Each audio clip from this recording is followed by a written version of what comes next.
Hey, everybody.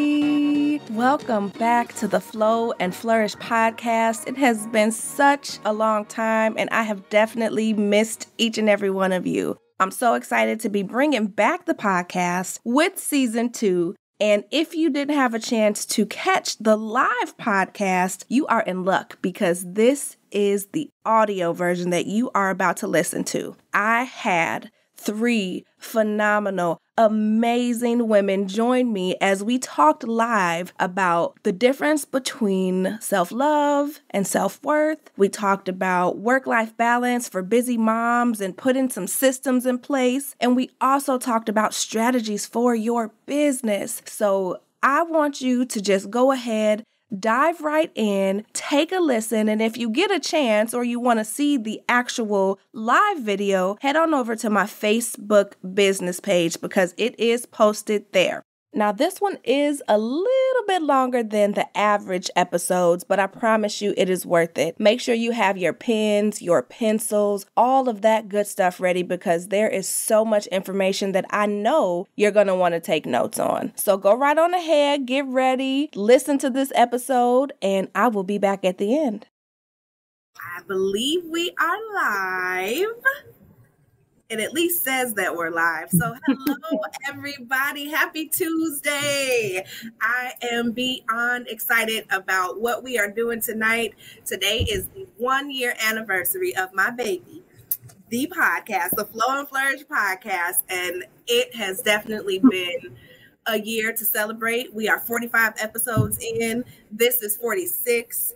Each and every one of these ladies that you see here have been on the podcast. And if you're new to it, let me just tell you a little bit. I am Nicole Roan. I'm your capacity coach, and I help you create balance between your personal and your professional life while making sure that you're not sacrificing yourself, your family, or the people and things that you love the most. And tonight I have 3 phenomenal ladies, again, who have already been on the podcast, but I wanted to bring them on because this season, I'm really going to be hashing out what capacity is and how it really impacts our different areas of flow.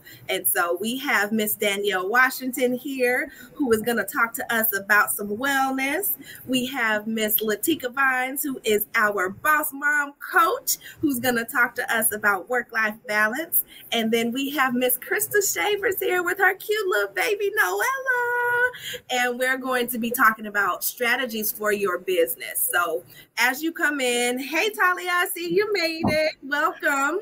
As you come in, just say hi. We are keeping this completely conversational. It's girlfriend chat with you. Tell us a little bit about you, what you do, ma'am.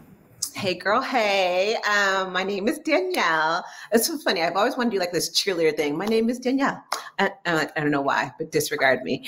I think I'm just in a really happy mood because it's my birthday week. It is also my anniversary of my podcast this week. So I love all of this.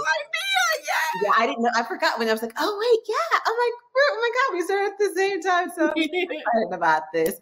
But those who don't know me, my name is Danielle Washington. I am from San Francisco Bay Area. So I always tell people, if you hear the word hella, don't be surprised because it is my hella favorite word. Nicole likes to call me a wellness coach. But I am a wellness guru, ma'am. You help us think about it in different ways and not just the traditional ways. And see, I don't think of myself as a guru. I love saying that I'm like the Harriet Tubman of wellness. I'm just on this underground railroad, maybe 2 steps ahead of you. And I just want to help pull everyone through. So what I've been doing is I've been creating this wellness revolution for women of color because I feel like we are being told these lies that wellness has to be this way, that way. And I want us to realize wellness is like a custom pair of jeans and it fits the way we need it. I need to decolonize this wellness system so we could thrive and stop surviving. And so that is my mission, is to see that we are thriving and no longer be like, it is what it is. A little bit more about me. I have a podcast. It's Hella Well with Danielle. And I'm also a certified Karuna Reiki master and teacher, meditation teacher. And I take women on trips around the world when we can travel again. So that's a little bit about me. Ooh-wee. All the things. Ma'am, you just got all the gifts, huh? You gonna take them all? I am grateful to be among amazing powerhouse women and babies. Yay. Thank you so much. That is, one of the reasons I had you here today, because of this wellness revolution, especially for women of color. And, you know, I talk about all the time how important it is for us to take care of ourselves. And so, you know, I have some questions for you that we'll get into in a little bit. So thank you for introducing yourself. And Miss Latika Vines, come on, Boss Mom Coach. Yes. Well, hello, everyone. I am Latika. Danielle, I did not know it was your birthday week. Happy birthday. I'm 9/11. I would say I came first. I know if that's wrong, people, but I'm like... You did. It's the truth, though. I did. Sorry, I'm a 70s baby. Don't disregard me. So it's funny because my birthday was Thursday. Yes. So Happy September. birthday. Thank you. September in the house. Right quick. The Stevie Wonder version. Happy birthday to you. I'm like, the Virgos are in the house. I love it. We just get you in that pink and we be all good. And Asia, who's here, my VA, her birthday is this month as well. So we're celebrating. Oh, yes. The 25th. Awesome. Awesome. Well, outside of being a Virgo, I am a working mom of 4. I am a wife. I am a work-life balance advocate. I am the Boss Mom Coach. I am a career development strategist, consultant, and also the host of the Latika Vines Show, which is a podcast for working moms to help them balance life. And I'm so excited to be here. Yay! I'm so excited to have you. And, you know, I've been on your podcast. We've done a conference together. And just as a fellow work-life balance advocate, I thought it made perfect sense for you to be in this space today just to talk to us because, you know, with things kind of going back to normal and then kind of going a little bit backwards, having that balance is going to be important. So I'm excited to ask you a couple of questions as well. And thank you for introducing yourself.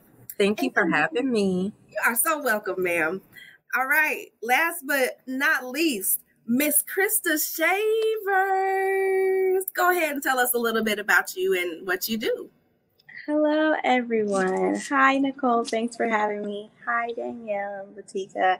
It's so great to be amongst Black excellence. So my name is Christa Shavers. I am a brand architect and media marketing strategist. I enjoy telling stories and helping brands and companies tell their stories in order to better connect with their audiences and to then increase their revenue. I'm a wife. I'm a new mom. And I'm a believer of Christ. And I also work to make sure that people know that we are all loved by someone who created us. So, come on, ma'am. Yay. Thank you for introducing yourself. And, you know, I talked to you about being part of this because of the brand architecture that you do and really being able to help us put some strategies behind our businesses that really do carry over into our personal lives as well. So I feel like this is such a great mix. We are about to have a really great conversation. And for those of you who are just joining or catching the replay, there will be links. So make sure that you say hello, click on these links, check these ladies out. We will be dropping all that information. But for now, I want to go ahead and get started and ask some of these questions. And you ladies, if you have questions throughout this show, please drop them. This is such a prime opportunity to really ask all of us the questions that you have as we get ready to go into the last quarter of the year, trying to get our lives right for 2022. So, Danielle, the first question that I have for you is really, can you tell us the difference between self-love and self-care? And all of us being self-care advocates, I think that there's a lot of confusion between the two. I know personally, I used to confuse the two, and I'm not even gonna lie. Sometimes from time to time, I'm like, is this self-care, self-love, self-indulgence? What is this? Yeah. And so can you talk to us a little bit about the difference between self-care and self-love? Yeah, no, I think that's a great question because I think there is so much confusion between self-love, self-care, but I also think there's confusion between self-work. And so I think people don't think about all three of them. And so it's hard to embrace one of them if you don't know the difference between each of them. And so I'll kind of break it down, each one, or the self-care versus self-love, because I definitely think that there is a huge difference. So the way I'm a dictionary lover. I was a kid who was, loved to read encyclopedias, and I loved looking at definitions. So I looked at the definition of self-love, which I really actually don't like. But I'm going to tell you why. So Webster, my bestie, told me self-love is love of self, such as having a high regard for your own well-being, happiness, and appreciation of one's own worth or virtue, which sounded so lofty. I was like, can you just break it down? So when I think of self-love, I think to love oneself is to accept, to know, and trust oneself. And not only that, I think it's cultivating that gratitude and acceptance toward yourself, not just emotionally, but also physically. Loving that curve that might have been higher up at one point in time that kind of lowered down.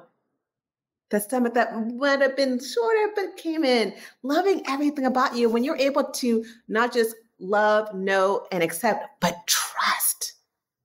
That's a whole different ballgame. And I think that so many people have problems, me included, and I've had a problem for a good portion of my life with self-love, because I feel like there's this disconnect between our inner being, our inner truth, because we're taught we're supposed to be a certain way, you're supposed to look away, especially at social media, wellness and self-care. You see all these hashtags, self-care, and they're telling you self-care is this, self-care is that. And if you're not fitting into that box, oh, well, you're not doing self-care, you're not doing self-love.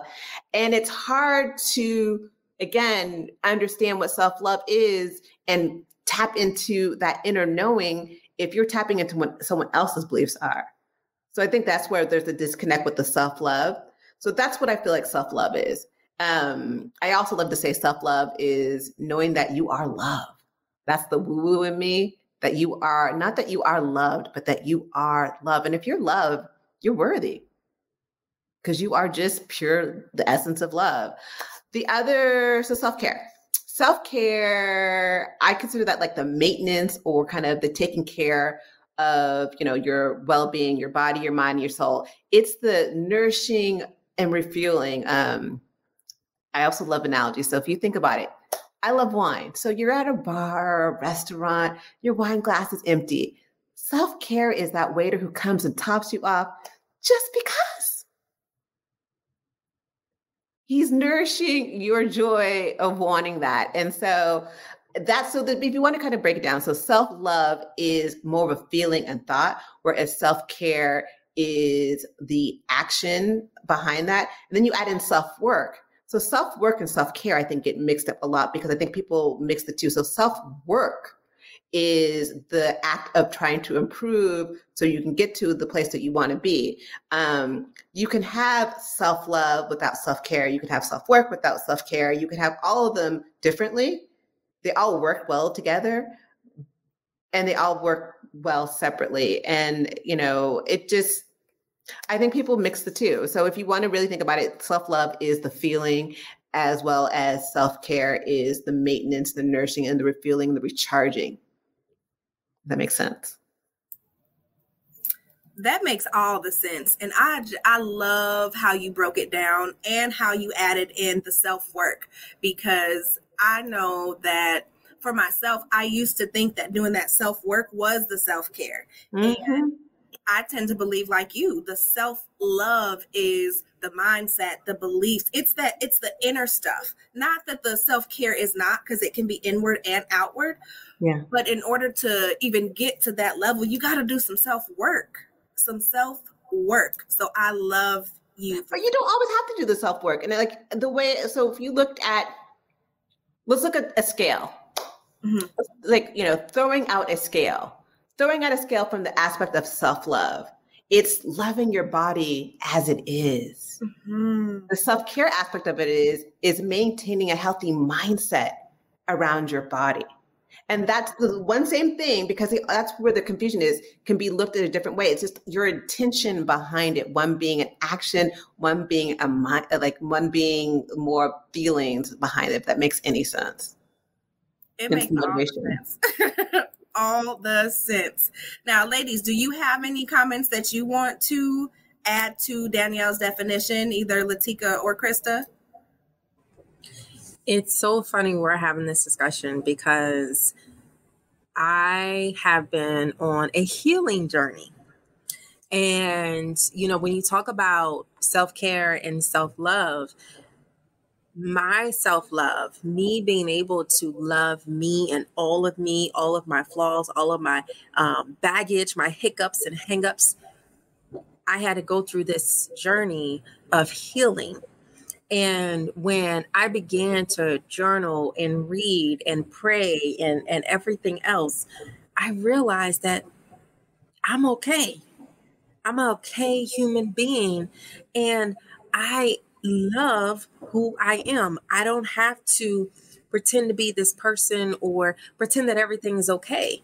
I can love what's not okay about me. Talking about the hips not being where they're supposed to be. How about you breastfeeding? Not supposed to be where they are. There's no supposed to be. Well, where they are, where they were. But you know, I breastfed 4 kids. And let me tell you, stuff's not where it was when I was 19 years old. Okay. But I've learned to love every piece of what I have. And it's interesting because I was listening to a sermon this morning and the pastor was saying that, you know, when you have scars or maybe things are sagging or maybe you have stretch marks or maybe you have birthmarks or Mongolian marks, we have to love those marks. We have to love those scars. Each one of them tells a story of who we are, and we have to love who we are no matter what. So I love what you said, Danielle, and it's right up exactly what I'm doing. Yeah, it's funny. I, for so long, did not love me. I just did not love me. But I wanted to say it was comical, but it's interesting that for so many years, I've been doing self-care. But I wasn't doing self-care. I was doing self-work to get to self-love, which then got me to get into more self-care and like realizing that I was doing self-care without self-love. I was doing self-work without self-love. And then I was doing all the other ones. And now I'm in a space where they're all kind of coming together so beautifully, like the best super band you ever could have imagined. And I am perfectly imperfect. Yes. And I am so okay with that. When you have the self-acceptance, you know who you are and you trust who you are, you show up differently than someone who doesn't have that. And the same thing, whether you show up with, whether you have self-love, self-care, or self-work, you're going to show up differently than someone who doesn't know the difference, or someone who hasn't gotten to that point of doing one or the other.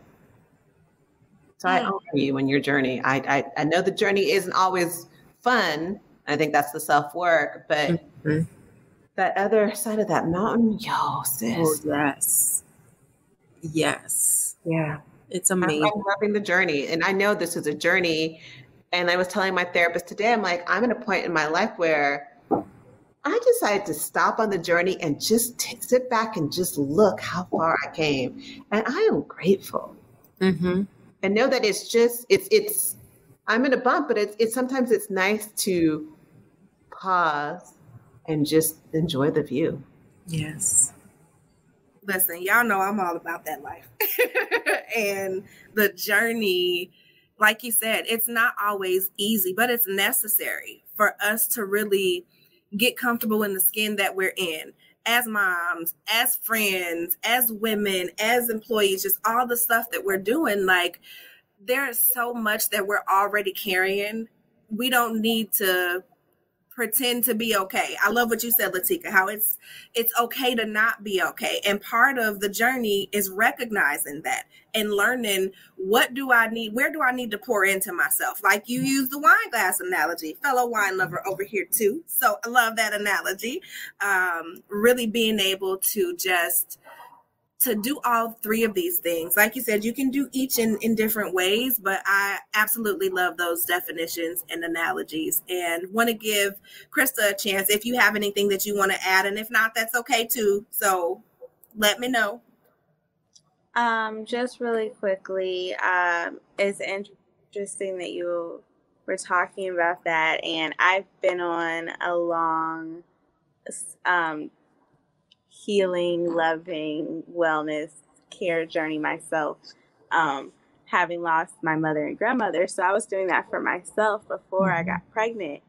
And then I was in that process of, starting that process. And then I found out that I was pregnant with a daughter. And so that journey is even more, now it's like a critical mission for me, because I want to be healthy and whole, and well, hella well. Let's go, Hella. Yes. So that she has that example every day from like the person that she's with the most. I love that. I feel like part of the reason so many of us struggle with self-love is because we watched generation after generation after generation show that love was self-sacrifice, especially Black women. I'm going to go with the Black and brown women, that self-sacrificing is the way we show love. You aren't loving someone unless you are sacrificing, giving your every last drop and dime until you are begging on the ground in the desert, like, I just need a drop. And us right here doing the healing process to break those generational traumas is real talk of, I love that you're doing that for your daughter. So when she's growing older, she has an example of someone who is not following that I'm just hustling hard, I'm just getting by to do enough, to show that she can be whoever she wants to be and can heal and live wholly. She's so cute. So yeah. Ain't she though? I'm just putting it in the chat because I love you for saying that self-sacrifice is not self-love.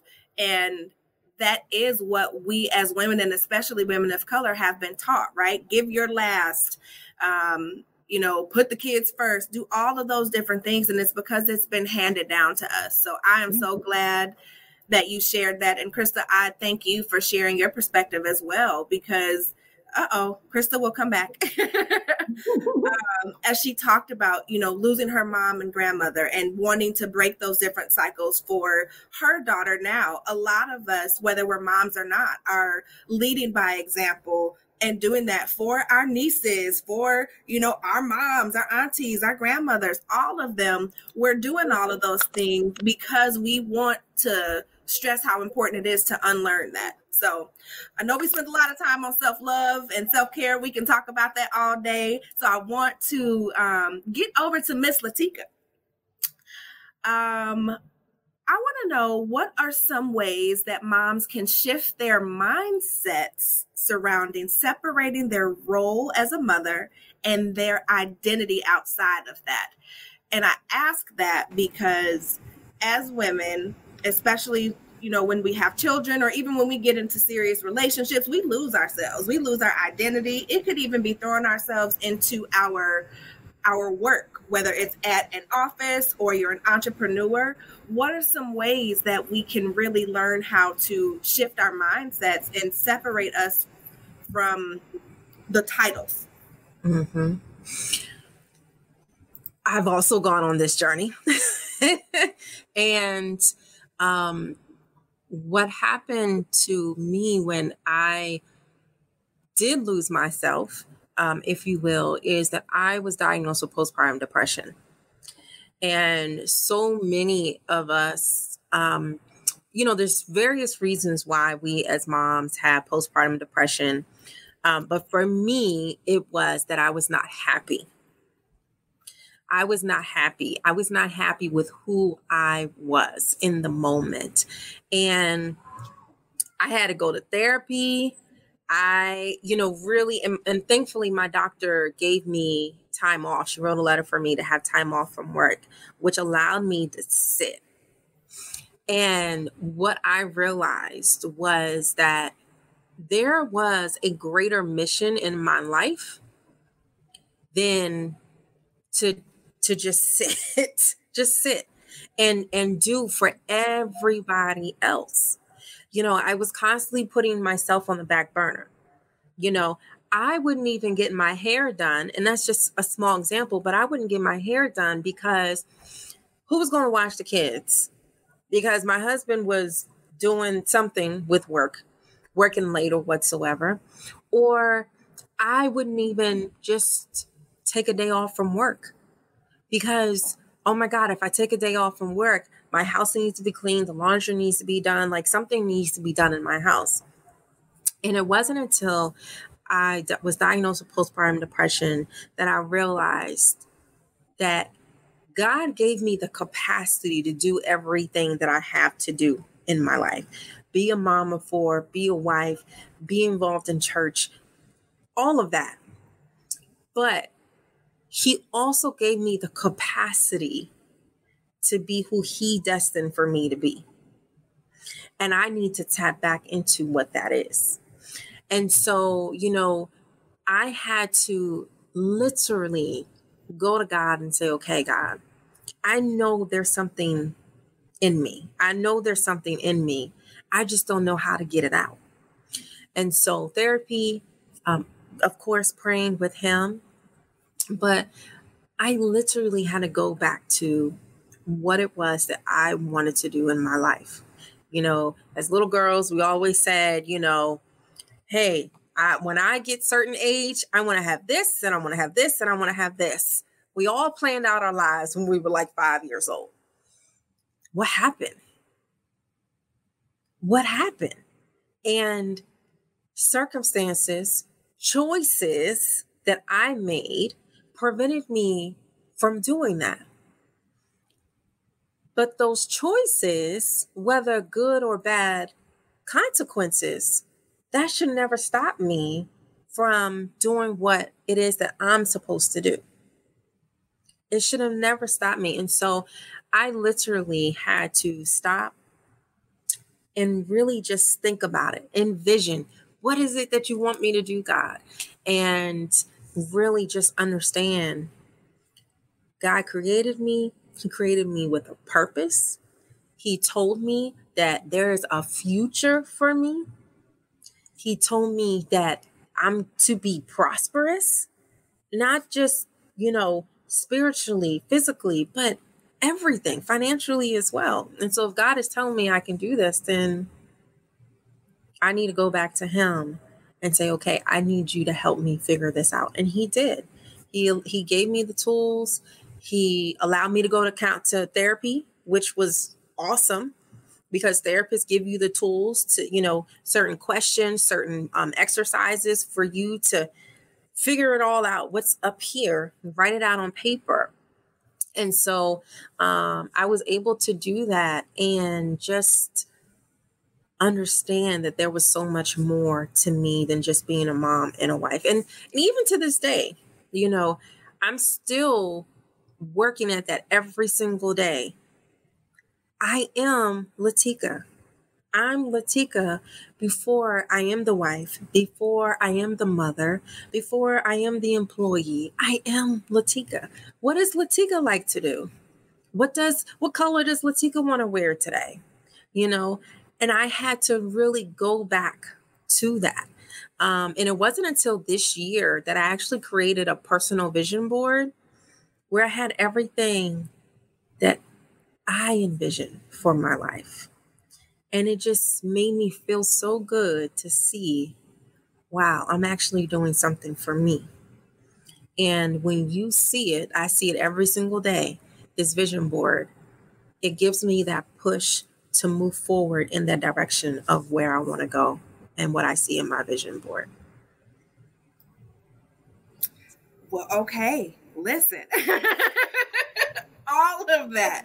And as someone who has worked with you personally, can I just tell you that personal vision board whole process has changed my life and really helped me to get back into with what does Nicole like? What do I not like?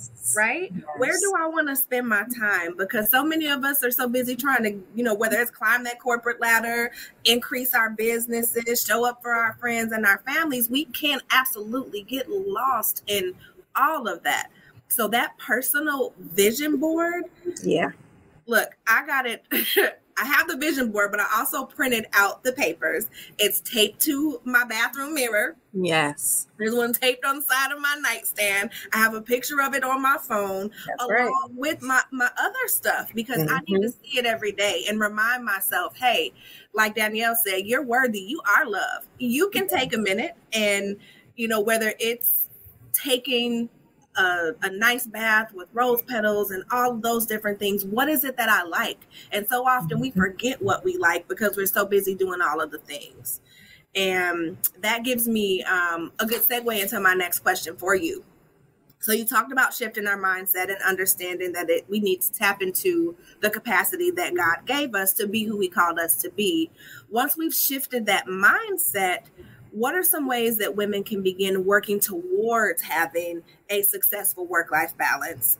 And I know we talked about this in the podcast, right? Similar to what Danielle said, it's not a one-size-fits-all approach. Yes. And I think that needs to be really clear because so many people tend to say work-life balance ain't even a real thing. Yes, it is. It's just different for you. So I'll stop talking. Give us some tips on how women can really get to what they may consider a successful work-life balance. Hey, boo in the background. Yeah. So, the first thing is that, we need to stop looking on Instagram and Facebook and TikTok and all the other social media channels out here on what everybody else is doing in life. Because, and it's funny because my husband and I were talking about reality TV. Reality TV is not reality. It is set up. It is staged. Things are planned for. That's not what people do every single day. We cannot lean on other people as our example of, oh, that's what I need to be doing, because you have no idea what's happening in the background. You have no idea if that woman is crying herself to sleep. You have no idea if she is being abused. You have no idea what people are going through. So we have to stop comparing ourselves to other people. I think that's the first thing. The second thing is to give ourselves grace. We have to give ourselves grace. We are imperfect human beings expecting perfection. There's no such thing. There is no such thing.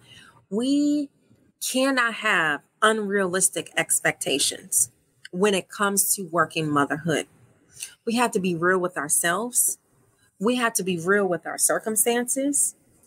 And if that means that you can't do it all, you can't do it all. And so the third thing is that we have to delegate. We have to delegate. So if that's calling on your device, I don't want to say the name right now because it will go off, but if that's a device, then you need to call that device and say, hey, you need to order something for me. Instacart, Target, Walmart, Safeway. A lot of these stores allow you to order online through their app and then come to the store and pick it up. All you have to do is pull into the designated parking lot area, put in where you parked, and they will come in and put your stuff in your car. We cannot do it all. We cannot do it all. And so give it to somebody. And one of the things I say all the time is we have to create a system. In system, the acronym, save yourself stress, time, energy, and money. So however you can create a system, delegating anything and everything, having someone to come to your house and clean. If that's the neighbor, that sees you struggling and said, baby, do you need me to do something for you? Yes. Do not be too proud to say, I need someone to help me clean up my house. I need someone to help me to just watch the kids for 5 minutes while I sit in the car. I need someone to help me change. Now we're in the season, the change of season. I need someone to help me change out my kids' closets, with the season change. Do not be so proud to not let somebody help you. We are not super women. Karen told us that. Karen told us. I'm not a superwoman. She told us. Y'all help me. But she told us that. And then Fantasia came back just a few years later and redid the song in her own little church way. If you haven't listened to it, you need to listen to it. Nobody else. You need to listen to Fantasia singing Superwoman with Babyface playing keys in the background. Listen to it. Yes. Okay. Fantasia Blue. Tell thou who shall not be named to play that when we're done. While I add to order the groceries and whatnot.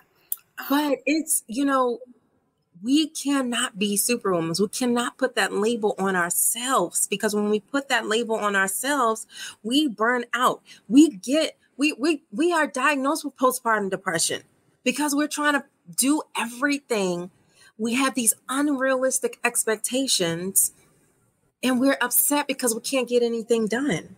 Because we were not supposed to do everything. Just like God saw that Adam couldn't do one simple job by himself and he needed a helper. Don't you think we need a helper too? Whoever it is, we need a helper. We have to delegate things so that we can have that peace, so that we can love ourselves. We have to delegate things, whatever it is, build that system so that you can be okay. Because the last thing we need is another mom to be burnt out, to be overwhelmed, to be stretched past capacity. It is okay for us to ask for help. It is okay. We're not too prideful. We don't have to be too proud to beg. It is okay. And if somebody looks at you crazy because you went to go ask for help, you look back at them like they're crazy. Just because our mothers did everything by themselves and their mothers did everything by themselves doesn't mean that we can do the same thing, because we don't know what our mothers were doing. We don't know if they were crying late at night. We don't know what blood, sweat, and tears they were going through to make sure we were taken care of. We are not our mothers. We are not our aunts. We are not our grandmothers. Well, we are our women of today who realize that our capacity is not built. What do you say all the time? The way my capacity is set up? Listen. We can't. Their capacity was different from how ours is. It was. Gosh, girl, you said so many things. I don't even... Just even the system that I put up. You said it is save yourself time, energy, and money. Did I get that right? Yes. Okay. And just, I'm scrolling back up because number one, like you said, get off social media. Stop comparing yourself to everybody else. You don't know what's going on behind the scenes. And also, my favorite, and I saw Danielle nodding in agreement, give yourself grace. Release those unrealistic expectations. Sis, take off that cape. Yes. It's not doing anybody no good. It don't even work. You can't do it. You can't fly. Take it off. And that cape was handed down, like we've all said, from our mothers, our grandmothers, our aunties, well-meaning friends and family who may still be operating at what their ancestors' capacity used to be. That's not what it is today. So you have to use these tools to match your capacity today. So thank you so much for giving all of those tips. I know that's helping somebody. I'm seeing stuff in the comments. So yes, ladies, do you have any comments on any of the things that Latika just mentioned before we get into Christa with the business strategy? I say amen to everything she said. I mean, you know me, I love saying give yourself grace. And I just wanted to kind of take that another step further. Give yourself grace without the guilt and the shame. Because we can say, oh, I can't take on this capacity. But internally, you're like, I'm a weak woman. I'm just not as good as my mother. I'm this, I'm that, I'm that, and that. And you're shaming yourself inside. So with that grace, I always tell my clients, talk to yourself as if you're talking to your 5-year-old daughter. Would you say that to her? Would you tell her, oh, you're stupid. You're not good enough? So give yourself grace without the shame. I second and amen that too. Without the guilt, without the shame, without the shoulda, coulda, wouldas. What do we say? Stop shoulding all over yourself. Exactly. Stop shitting. Because we do shit all over ourselves. Oh, I should do this. I should be that. Who is checking you? And who are these people? Are like, oh, they're gonna say something like, who are these people? Is there like a committee of people who are like shaders? You know who they are, girl. Y'all know who they are. They don't exist. So once we remember that they don't exist, and it's only the internal mean girl that's in us who's keeping us down from our real glory, recognizing that no is a complete sentence, game changer. Period. Oh, I love that. Thank you for adding that. I just want to say thank you, Latika. You just super duper blessed me. All of those things are the things that I've been like living through. And, you know, just really identifying who I am and what and where I want to be through all of this, being a new mom, being a new wife. And continuously pivoting in business as I continue to learn and grow.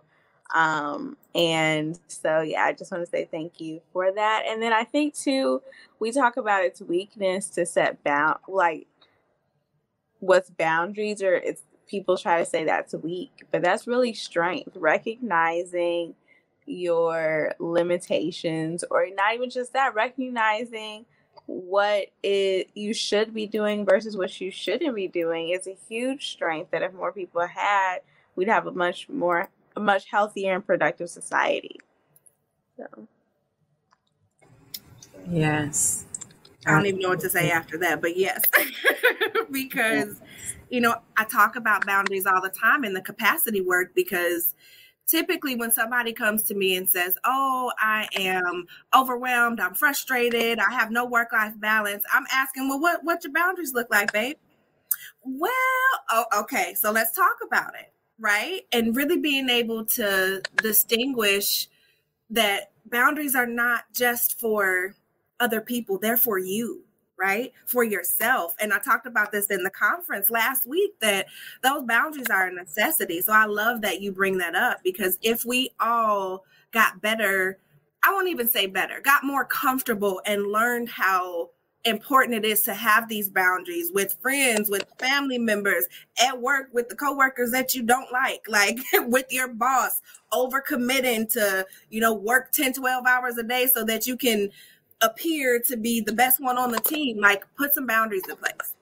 I love it. I know I just went off on a tangent. I know we've been on here for 40 minutes too, so let me get to you, Miss Ma'am. Christa, you mentioned that you are a new mom.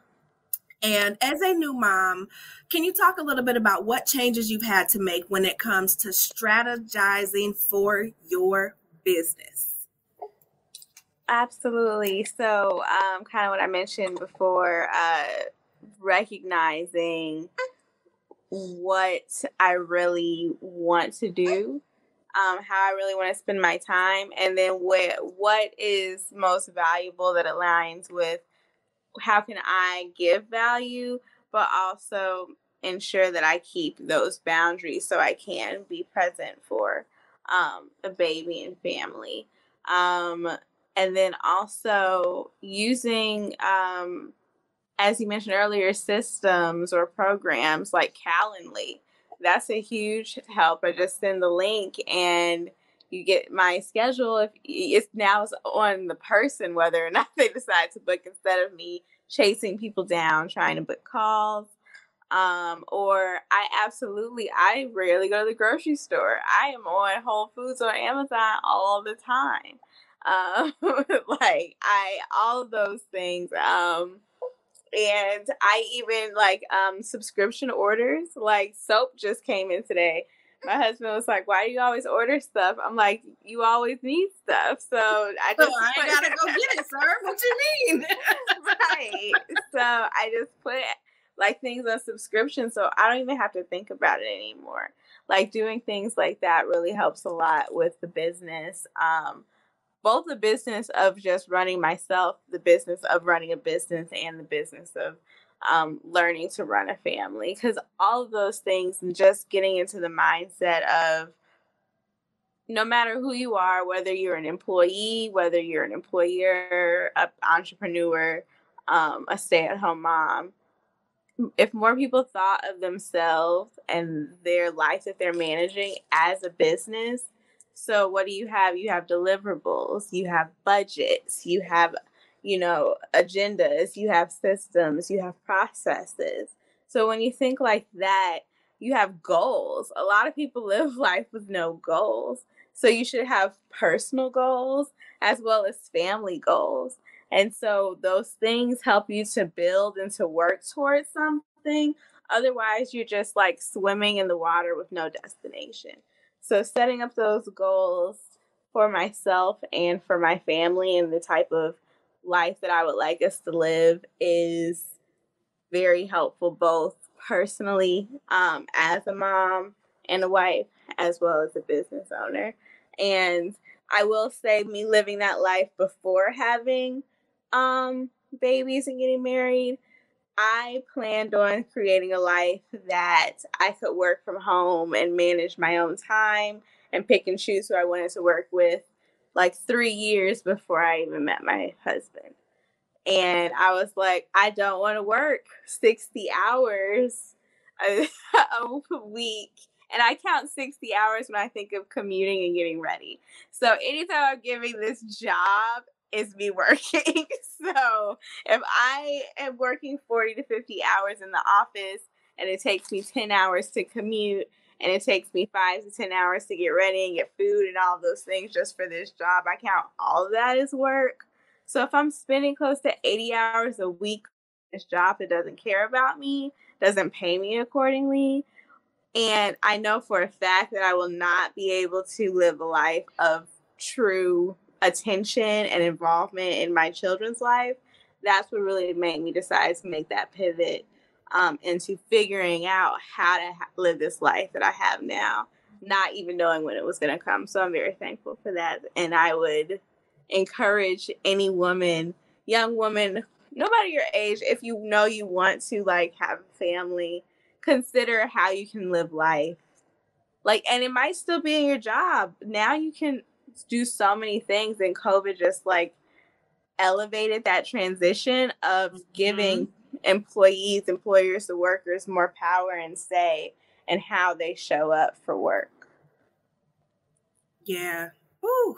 So good. You said so many things too. Just, I hear you talking about what I do as a capacity coach, literally managing your capacity around where you want to spend your time, what is really important to you, determining the important versus the essential. And I never looked at it, honestly, until you just said it, hey, even the time, yes, I consider the commuting, but not the time that I'm getting ready for work, right? When you look at that, so I'm going to be talking about this at a later date in terms of general capacity. In a week, I calculated it out. We have about 119 hours per week. Think about that. Now, I did subtract sleep for 7 hours. Some of us do a little more. Some of us do a little less. Listen to the doctor, whatever you want to do with that. But after you take out sleep, there's 119 hours that you have to do things. And if you are spending 80 of those hours at work or in a role that you're not fulfilled, where you feel undervalued, where you are suffering from imposter syndrome, all of those different things, that's a lot. You ain't got no capacity for nothing else. And so as a mom, I too have had to switch strategies. A lot of people have seen me talking about, okay, I'm managing my capacity this way around when my dad died. But even now, so with Liam being in first grade, this is the first time I've ever been home with a school-age child and been able to get him off of the bus or put him onto the bus. And I've had to rearrange my work schedule completely, even as an entrepreneur, to fit what is valuable, a best use of my time right now. And so I encourage everybody who's listening, like, you know, Christa said, whether you are in corporate or you are an entrepreneur or you're doing a little bit of both, decide how you're going to spend your time. Decide what's the best use and let that be the driving force. And I just love how you planned years in advance, right? That's so important in all of this, whether it is self-care, work-life balance with your business. If you fail to plan, then you plan to fail. And I know that's cliche, but I live by that. Anybody who knows me knows, like, I'm planning out in advance, even for holidays and stuff. Maybe not so much right now because COVID and whatnot, but I'm the one who in January will be like, so what we doing for the 4th of July? Because the way my capacity is set up, look.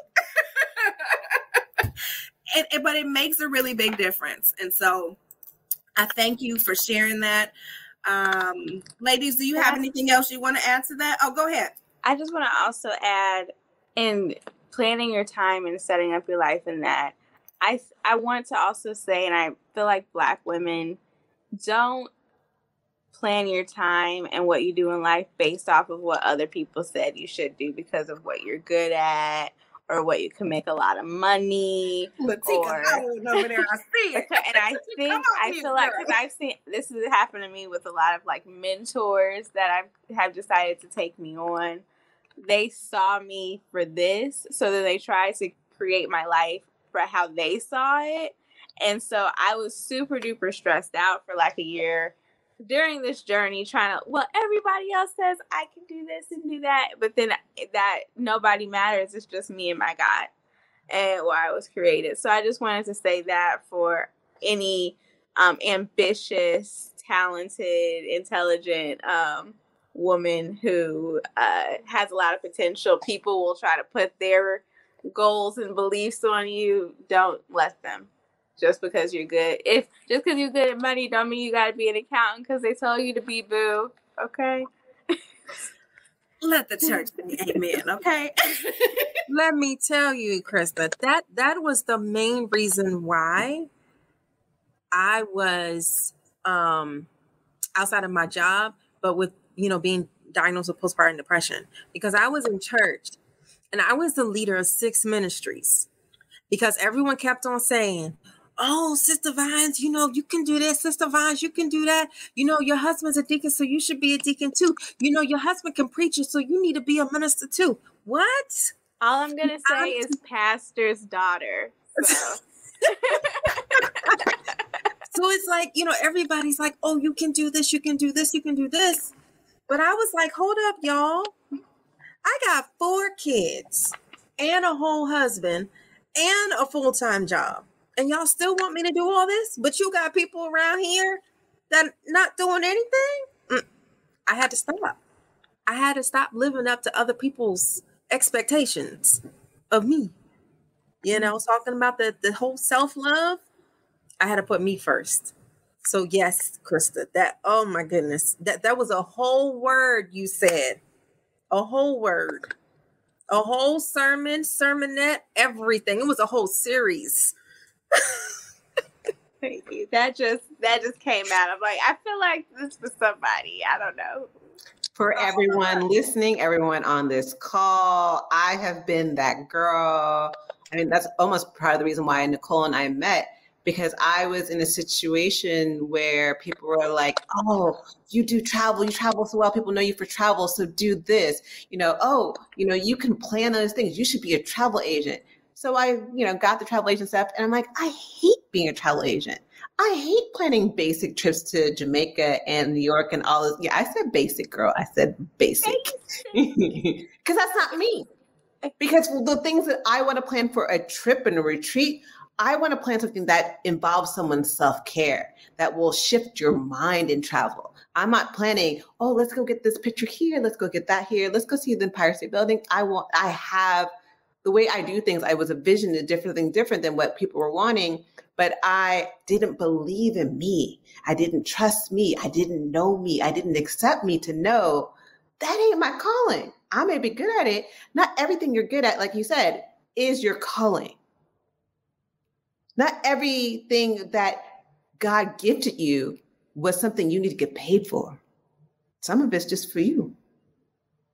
So, yes. Can you say that one more time? Some of it's just for who? You. I was about to sing, but I can't sing something. I was like, oh, girl, don't do it. I do that on my podcast. I was like, why am I singing on the podcast? Girl, I can't sing. Because that's what we do.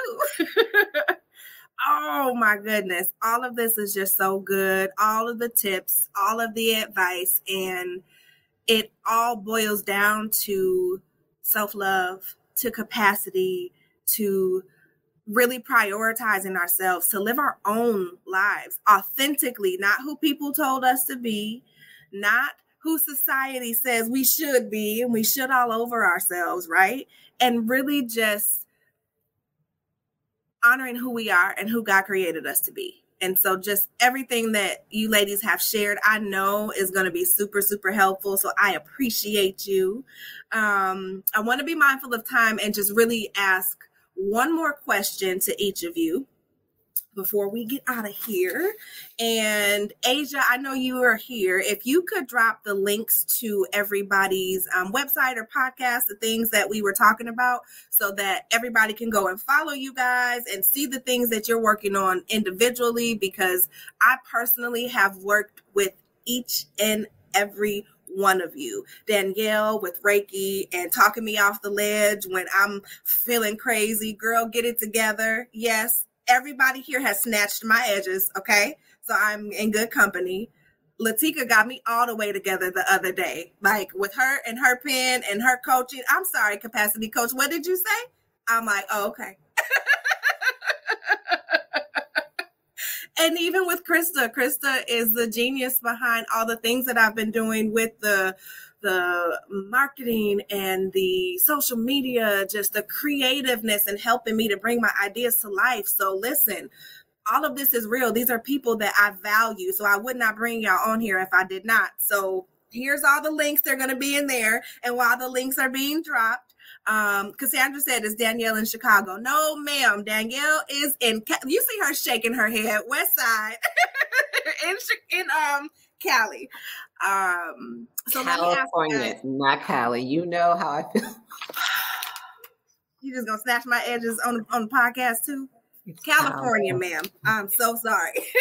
I'm so sorry, Nicole. Do you mind if I answer the question first? The baby's just getting in. Yeah, of course. Okay. So what tools do you give your clients that you feel aids in building their capacity? A content calendar. So building out that editorial calendar to help plan out the month or the quarter or the year. I think that helps, because once you get everything out and you see how it flows, it takes a lot of the pressure and stress off, and you know what to do and you know what to plan for the future. I second that. It's been very helpful for me. Thank you very, very much. I'll make sure that your links and stuff are in the chat. So if you have to hop off, feel free to do so. Miss Noella, TT, love you, girl. Okay. So Latika, I'm going to ask you, same thing. What tools do you give your clients that you feel aids in building their capacity? Absolutely. So I truly believe that we all must have a Boss Mom Foundation. And this Boss Mom Foundation really allows you to have those strategies, to be self-aware of what you can and cannot do, and also to have control. Make sure that you have control. And part of that control is having a weekly, a monthly, a quarterly, and an annual productivity hour.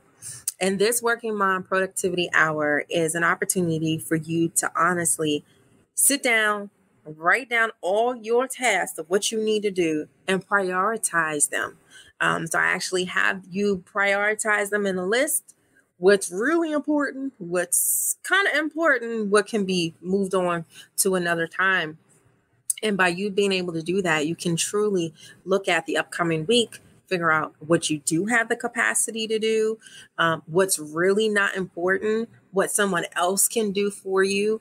But that really has been able to help me and other people to really be able to manage their capacity. Again, as somebody who's participated in these productivity hours, I cannot tell you how much they help me to increase my own capacity. Because when you look at all the things you got to do and you start plotting them in your calendar and figuring out, I remember often saying, I'm going to do 2 weeks of content this week, this morning, and do this and do that. And I'm like, girl, you do not have the capacity for that. Don't you tell Latika that's what you're doing, because that's not what's happening. And it forces you to be honest with yourself, which is what we've talked about. So I love it. I've put your link up here. It is in the chat. If you want to learn more, please reach out to Miss Latika. And then last but not least, Miss Danielle. I feel like I'm on Family Feud asking the question again. I'm ready. Ready. Okay. Ready. Ready. Good answer. Survey says. So I come at things a completely different way than everyone. That's part of one of my businesses called Rogue Experiences, because I kind of like to go rogue. I feel in the capacity world, it's hella hard to have capacity or get to that capacity if you ain't clear. If your mind and your system ain't clear. And one thing I love about Reiki, so if you aren't sure about what Reiki is a Japanese technique of stress reduction and relaxation. Ever think about it? When you're in the shower, do you ever realize how you have some of the best ideas in the shower? Because you've allowed your mind and your body to relax and get into that state. That's what Reiki is. Reiki, we have all this energy and these blocks and these like things that kind of stagnant energy in our body. Reiki clears that out. So it illuminates the path to where you're trying to go. Without Reiki, I wouldn't have found self-worth and self-love. I won't even lie. It gave me that clarity. It gave me the capacity to realize what I can do, where I'm supposed to go, and how to get there. And it gives me that, when we talked about self-care being that tune-up of our mind, body, and soul, Reiki is that mental tune-up of clearing out those blockages in your body and in your mind so you can be the best to get to that capacity. So how do I do it? I help people with Reiki. I do Reiki. So I do Reiki sessions. I think Cassandra asked, I do Reiki sessions remotely. I love doing Reiki sessions remotely.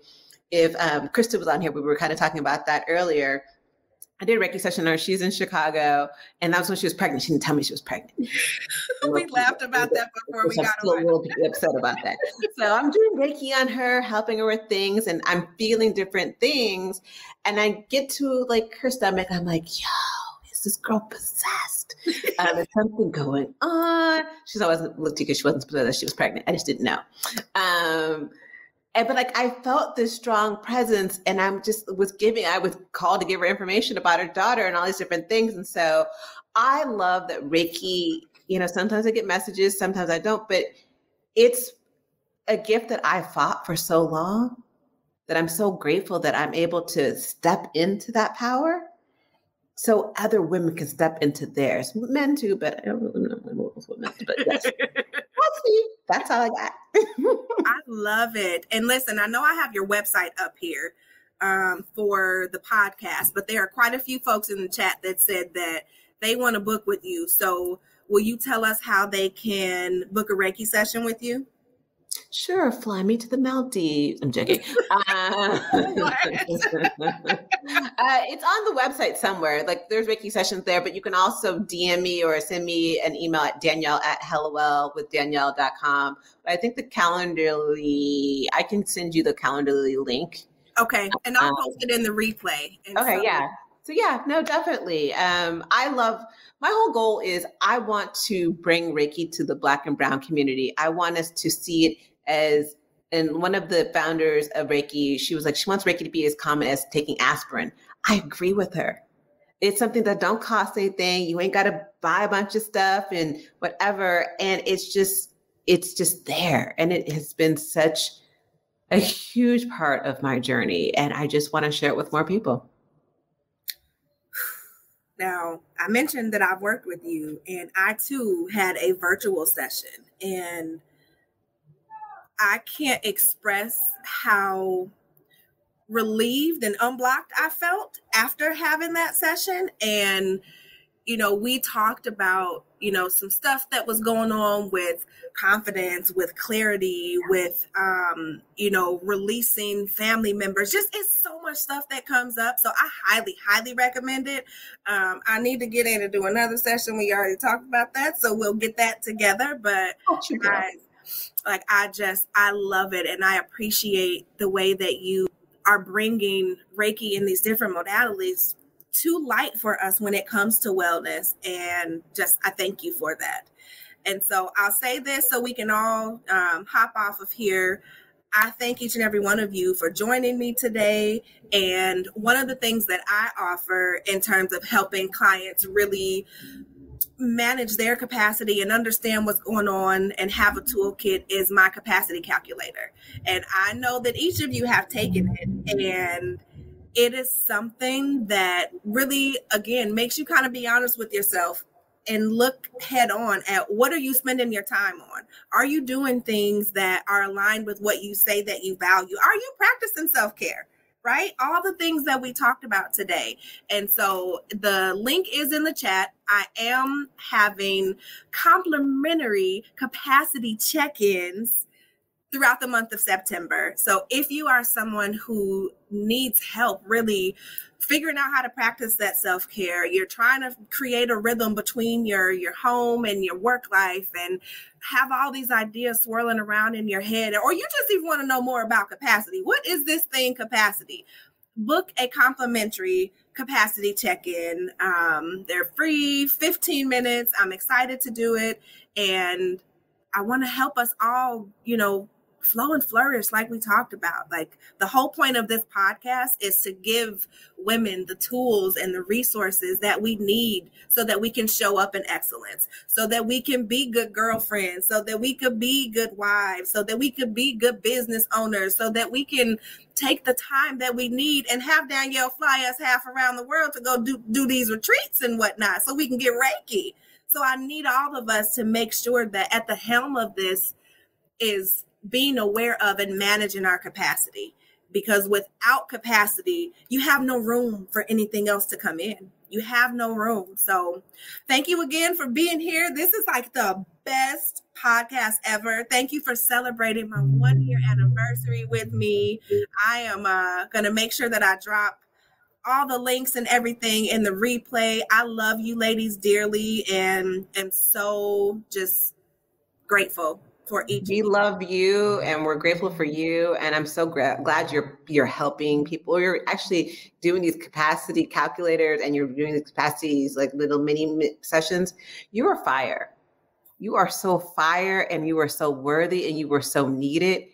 And you are lifting up such amazing women to shine, to help other women. So I'm grateful and honored to know you. And I just want to say I'm grateful for you. Thank you.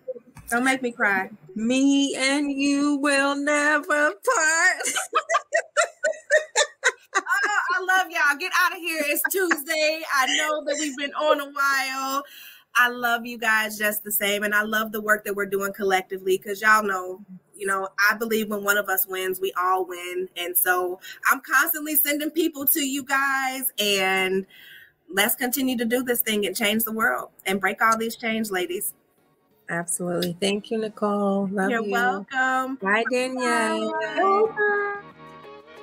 Didn't I tell y'all that was good?